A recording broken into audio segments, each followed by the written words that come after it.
नमस्कार नमस्ते। मित्रों, आज हमारे बीच में विंग कमांडर शशिकांत ओक जी है। शशिकांत ओक जी का बड़ा लंबा कैरियर एयरफोर्स के अंदर रहा है और एयरफोर्स के अंदर करीब 35 साल तक उन्होंने अपनी सेवाएं दी है।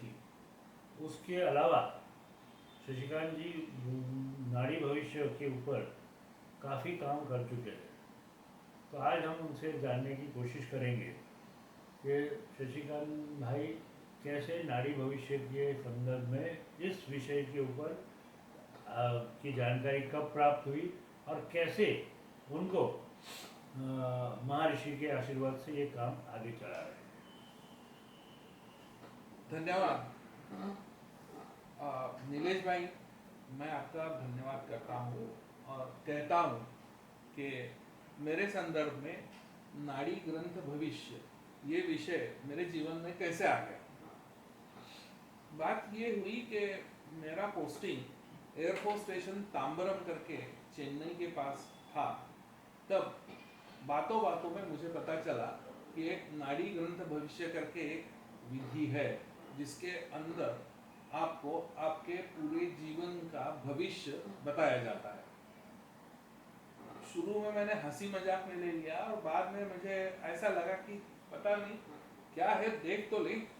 इसीलिए मैंने उस नाड़ी केंद्र में जाना शुरू किया।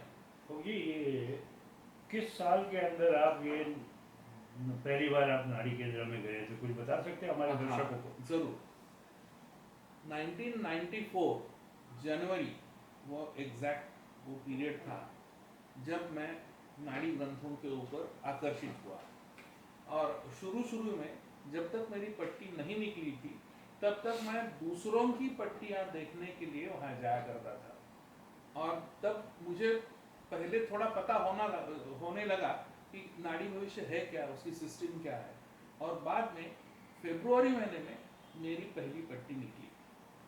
तो जब पहली पट्टी आपकी निकली तो उसमें क्या देख के आपको आश्चर्यचकित हो गया? ऐसा है नीलेश भाई कि बहुत सारी बातें ऐसी है कि उस पट्टी में सुन करके मैं हैरान हो गया। ऐसा क्या लिखा था अंदर मैं जो बताता आप हूँ। हैरान हो गए?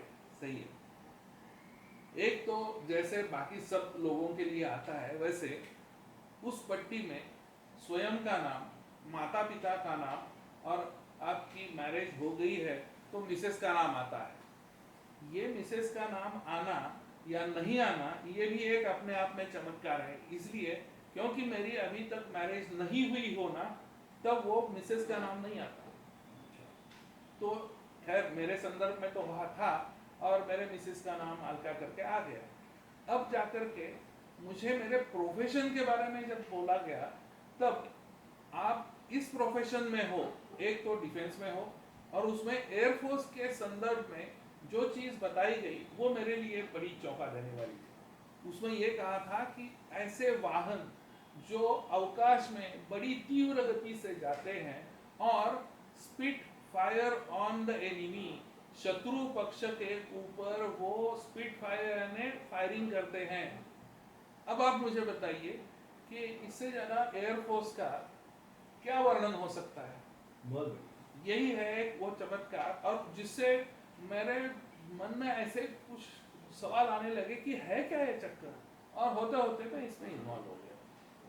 तो आपने जब पहली बार भविष्य देखा तो ये बताइए कौन से नाड़ी रीडर के पास आप गए थे और कहाँ था एग्जैक्टली, कौन सी जगह थी?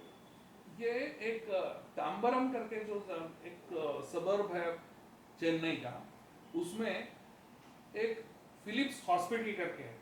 वो फिलिप्स हॉस्पिटल बड़ा फेमस है और दूर से भी आपको उसकी नियॉन साइन दिखाई देती है। तो किसी लोगों ने बोला था कि उसके आसपास है, तो वहाँ तांबरम के डी सुब्रमण्यम करके है, उनके नाड़ी सेंटर में पहुंच गया।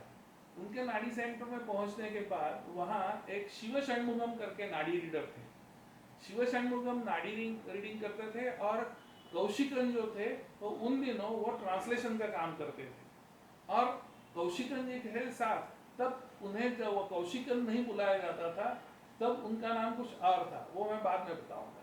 तो कौशिकन जी और मेरी दोस्ती ज़्यादा हो गई क्योंकि वो इंग्लिश में बात करते थे, तो ट्रांसलेटर के साथ अपने ऑटोमेटिकली दोस्ती हो जाती है। जी। तो मेरे लिए कौशिकन जी ही इस तरह से पहले एक नाडी रीडर या नाडी ट्रांसलेटर थे, ये है बात।